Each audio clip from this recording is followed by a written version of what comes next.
Assalamualaikum warahmatullahi wabarakatuh. Alhamdulillah. Allahumma sholli wa sallim ala sayyidina Muhammadin nabiyyi nafsika wa zinata arsika wa midada kalimatika. Para mahasiswaku yang tercinta dan juga para anggota masyarakat yang masih setia dan gemar memperdalam dan memperluas wawasannya tentang hukum, terutama kali ini saya ingin menyampaikan materi yang telah disampaikan di dalam kelas, ya, hukum perniagaan internasional. Dan jika ada pertanyaan silahkan nanti dituliskan di kolom komentar, ya.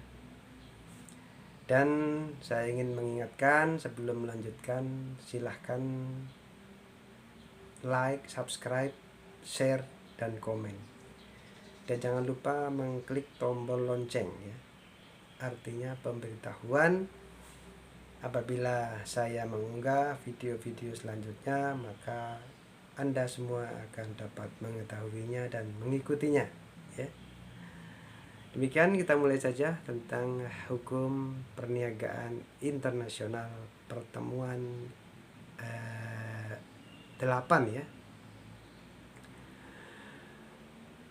Prinsip dasar hukum perniagaan internasional itu ada 4, ya. Yang pertama adalah kebebasan berkontrak atau freedom of contract, ya. 2, azas pacta sunt servanda. Yang ketiga, penyelesaian sengketa melalui arbitrase. Dan yang keempat, kebebasan komunikasi.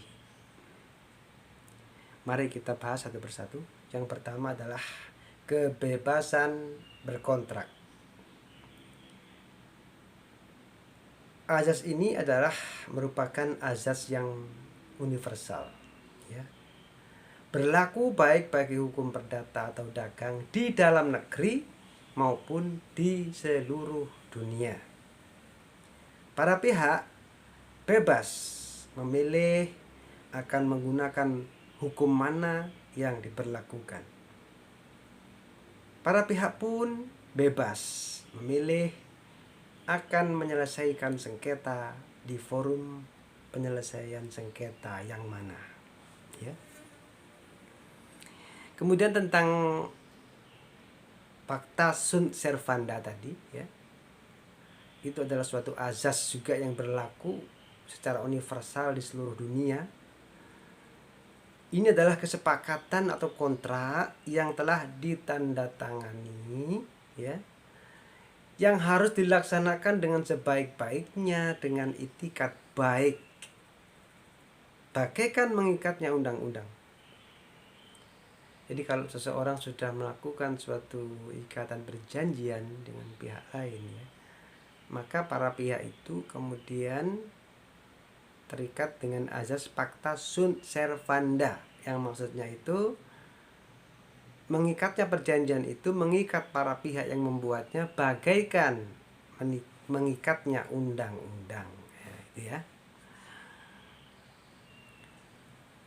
Kemudian yang ketiga adalah tadi penyelesaian sengketa melalui arbitrase, ya. Ya. Arbitrase ini adalah forum penyelesaian sengketa yang paling umum digunakan. Klausula arbitrase semakin banyak dicantumkan dalam berbagai kontrak dagang, ya. Jadi dalam perjanjian disebutkan tuh dalam salah satu klausul bahwa apabila terjadi sengketa maka akan diselesaikan secara arbitrase. Nah, gitu, ya. Prinsip ini pun masih relevan untuk menyelesaikan sengketa dagang sampai saat ini, ya. Yang keempat tadi adalah disebutkan kebebasan komunikasi. Ya.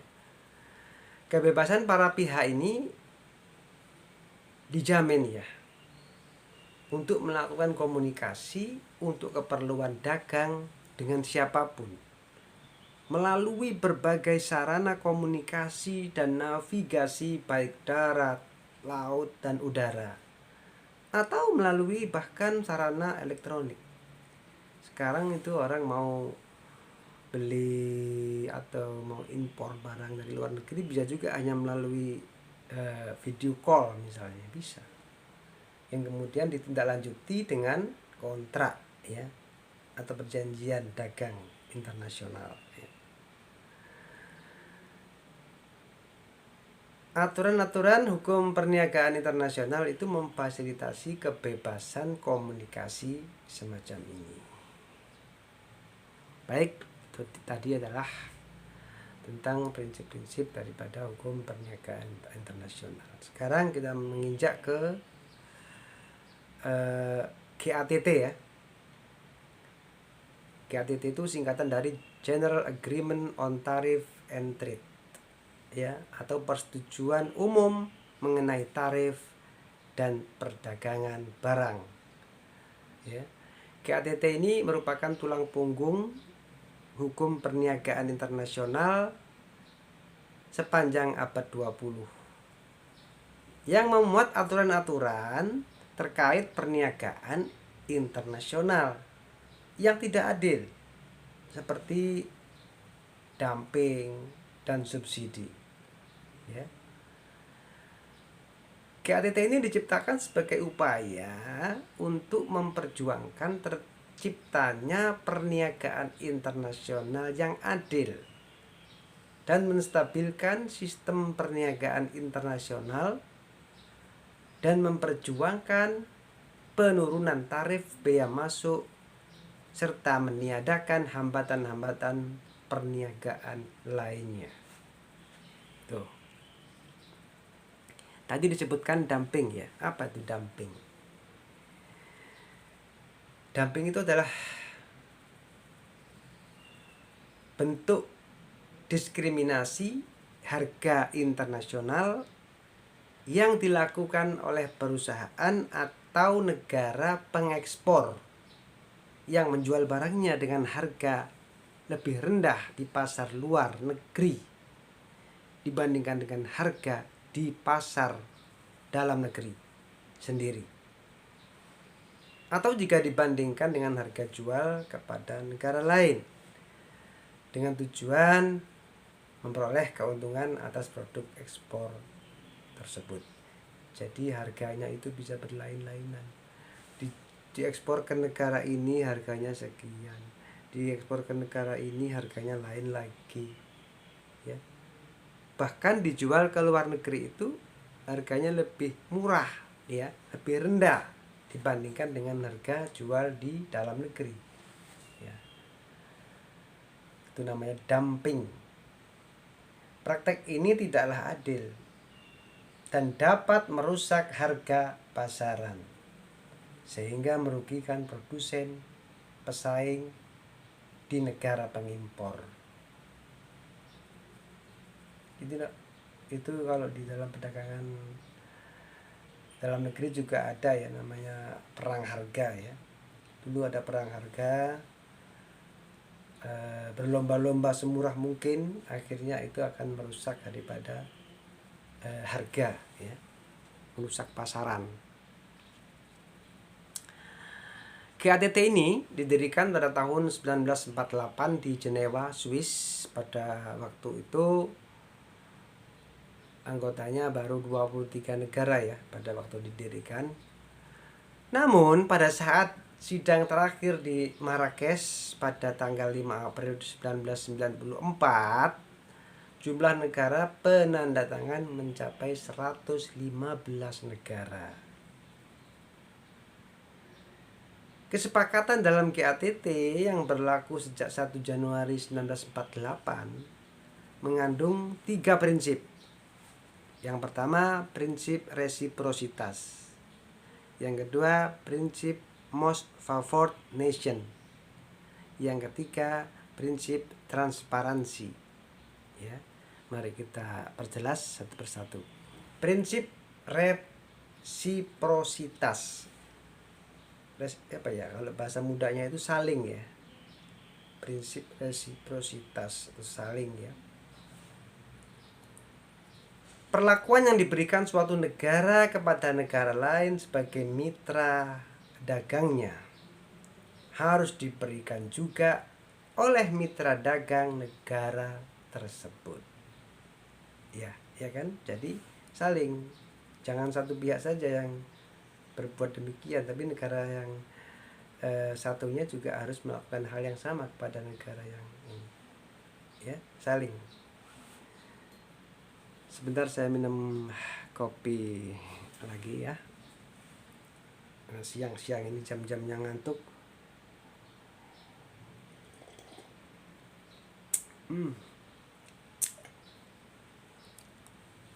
Kopi asli, giling sendiri ya.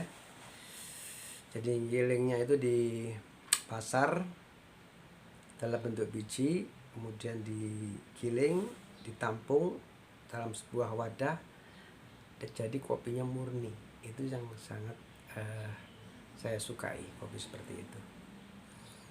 Baik, sekarang yang kedua, prinsip most favored nation ya. Negara anggota GATT itu tidak boleh memberikan keistimewaan yang menguntungkan hanya pada satu atau sekelompok negara tertentu. Jadi harus adil, harus sama. Jangan mengistimewakan salah satu negara atau sekelompok negara ya. Prinsip yang ketiga tadi adalah prinsip transparansi ya, keterbukaan ya. Perlakuan dan kebijakan yang dilakukan suatu negara harus transparan agar diketahui oleh negara lain. Jangan ada suatu kebijakan yang ditutup-tutupi ya, sehingga negara lain tidak tahu, hanya negara tertentu saja yang tahu begitu ya, maksudnya begitu. Tujuan GATT itu ada 4 ya. Tujuan GATT itu ada 4 ya. Yang pertama, meningkatkan taraf hidup umat manusia. Yang kedua, meningkatkan kesempatan kerja. Yang ketiga, meningkatkan pemanfaatan kekayaan alam dunia. Yang keempat, meningkatkan produksi dan tukar menukar barang. Ya, ini tentu saja itu akan menjadi tujuannya ya. Kemudian kita menginjak ke WTO ya, World Trade Organization ya.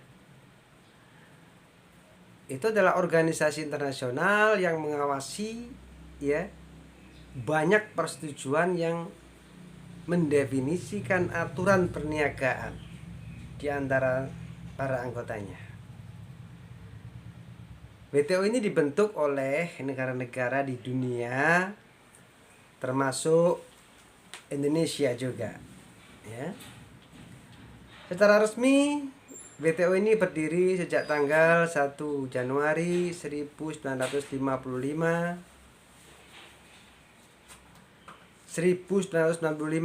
Mbak, itu ada paket rupanya, Mbak, terima dulu. Paket. Iya, maaf sedikit terganggu konsentrasi ya. WTO secara resmi berdiri sejak tanggal 1 Januari 1995. Tapi sistem perniagaan ini telah ada jauh sebelumnya, yaitu sejak setengah abad yang lalu, yaitu sejak 1948 yang berupa GATT tadi ya. Sistemnya sudah ada sejak 1948, tapi resminya dibentuk oleh negara-negara di dunia sejak 1 Januari 1995, termasuk Indonesia ya. Sejak 1948 sampai 1994, sistem GATT itu memuat peraturan-peraturan mengenai perniagaan dunia dan menghasilkan pertumbuhan perniagaan internasional yang baik. Terakhir adalah mengenai tugas utama dari WTO ya. Tugas utama WTO adalah 3 ya.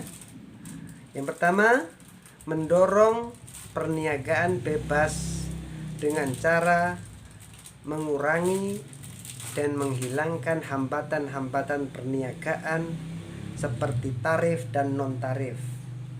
Non-tarif misalnya seperti regulasi ya, peraturan-peraturan. Yang kedua, menyediakan forum perundingan perniagaan internasional ya. Yang ketiga, menyelesaikan sengketa dagang dan memantau kebijakan perniagaan di negara-negara anggotanya, anggota WTO ya, termasuk Indonesia.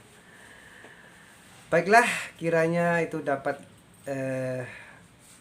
dipahami, karena Bapak juga mau ada keperluan lagi. Jangan lupa Bapak ingin kalian bisa memahami dengan baik apa yang Bapak sampaikan. Silahkan like, subscribe, share, dan komen. Dan kalau ingin bertanya silahkan diketik di bagian bawah ya. Nanti Bapak akan menjawabnya. Lebih kurangnya mohon maaf. Wabillahi taufik wal hidayah. Wassalamualaikum warahmatullahi wabarakatuh.